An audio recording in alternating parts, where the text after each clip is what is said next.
Ahora, la semana pasada, ¿te acuerdas que hablábamos del toque de queda, de qué pasaba con la gente que tenía que trabajar al día siguiente? Bueno, la pregunta la seguimos realizando y queremos preguntarnos si pueden ser sancionados, por ejemplo, los trabajadores que suspenden las actividades ante un riesgo inminente, ante un toque de queda, ante una situación de emergencia. ¿Cómo hacer valer los derechos laborales ante catástrofes como los incendios justamente de la región de Valparaíso? ¿Qué dice la ley? Bueno, lo vamos a conversar con la gerente del área legal de Auditeris, abogada de la Universidad Central y especialista en Derecho Comercial y Laboral, con más de 18 años de experiencia en normativa, Evelyn Muñoz. ¿Cómo estás, Evelyn? Bienvenida, Evelyn. Hola, buenas tardes, muchas gracias por la invitación. Oiga, cuéntenos, Evelyn, ¿qué pasa con una persona que no puede llegar a trabajar producto de una emergencia y recibe algún tipo de sanción en la empresa? Bueno, a ver, lo cierto es que la legislación laboral vigente no contempla un permiso especial para trabajadores que enfrentan este tipo de tragedias, como sí ocurre en otras situaciones, como por ejemplo ante la muerte de algún familiar directo, en que la ley contempla permisos legales y los cuales además son pagados. En este tipo de casos la ley no contempla ese tipo de permisos. Sin perjuicio de eso, resulta razonable entender que una persona que ha perdido su hogar o que se encuentra en un albergue, por ejemplo, o en procesos de reconstrucción de su hogar, cuenta con condiciones que hacen necesaria, ¿verdad?, su ausencia en el trabajo y que por lo tanto se puede entender que esa ausencia se encuentra justificada.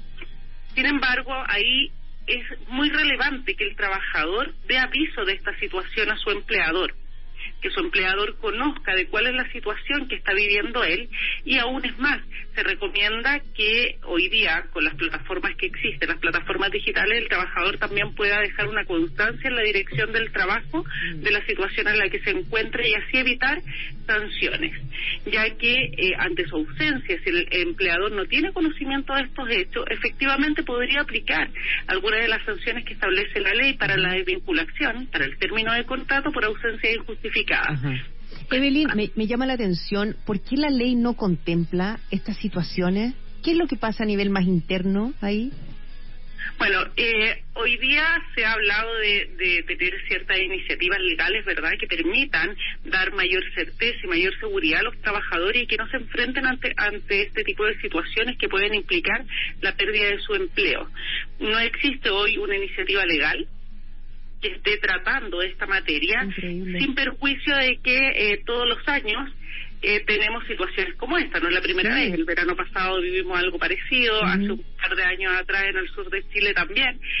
Sin embargo, hoy no existe un permiso legal y lo que contempla la legislación laboral vigente son otro tipo de permisos, pero no ante este tipo de situaciones. Sí, me llama ahora la atención, bien, Evelyn, sí, claro. Perdón, me llama la atención porque yo he escuchado muchos casos de personas que se comunican con el empleador, que les cuentan su situación.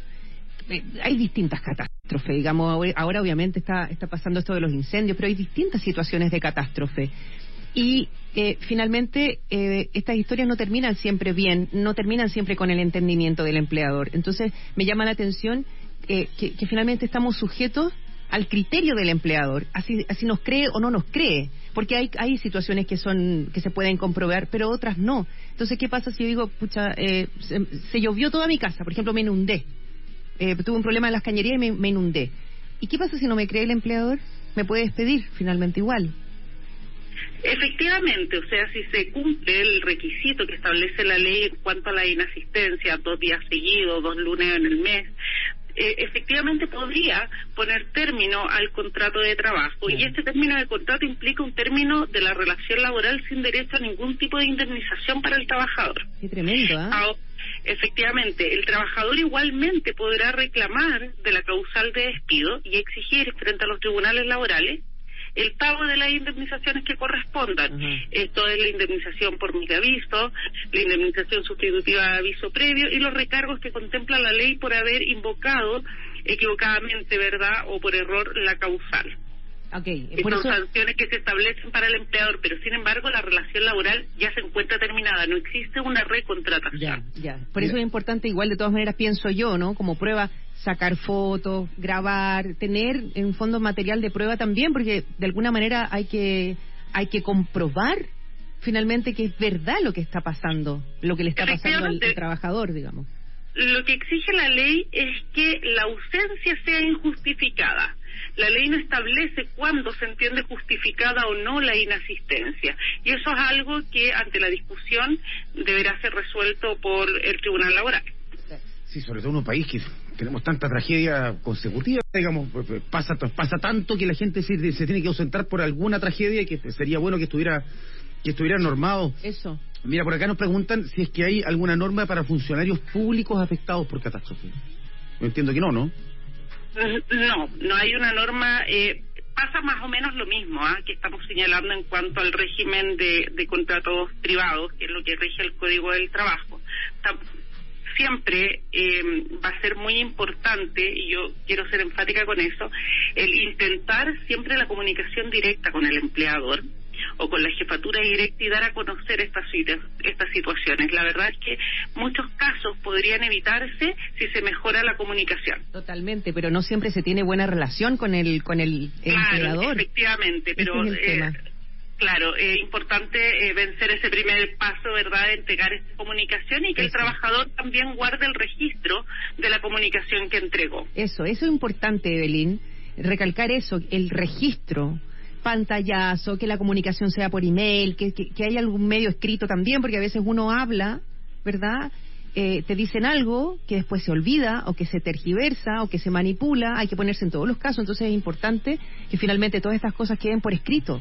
Claro, y la comunicación no solamente es un requisito respecto del trabajador hacia el empleador, por una cuestión también de criterio y de sentido común. Si el empleador conoce, porque lo conoce, ¿verdad?, por su contrato de trabajo y por otra información que puede tener a propósito de la relación laboral, dónde viven los trabajadores, es de público conocimiento cuáles son los lugares que se han visto afectados.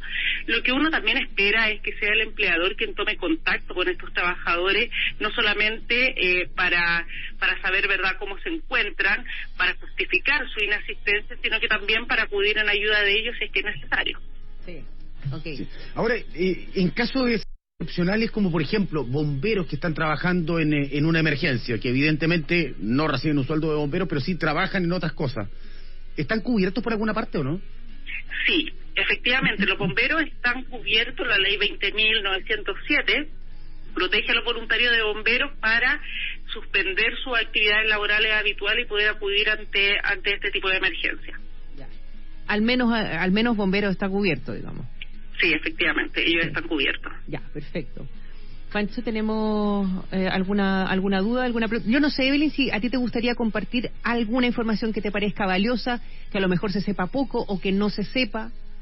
Sí, a ver, uno de los temas que se ha comentado bastante a propósito de esta emergencia, que se habló mucho la semana pasada, el día viernes y el día sábado, los trabajadores que frente a la situación que se estaba viviendo no sabían si abandonar o no su lugar de trabajo, si podían o no interrumpir sus funciones. En algunos casos incluso se habló de que los habrían obligado a mantenerse en el lugar de trabajo. Ante eso es importante dar a conocer que los trabajadores tienen la facultad de interrumpir sus labores e incluso abandonar el lugar de trabajo cuando existe un riesgo inminente y grave de sufrir un daño en su salud o incluso poner en riesgo su vida.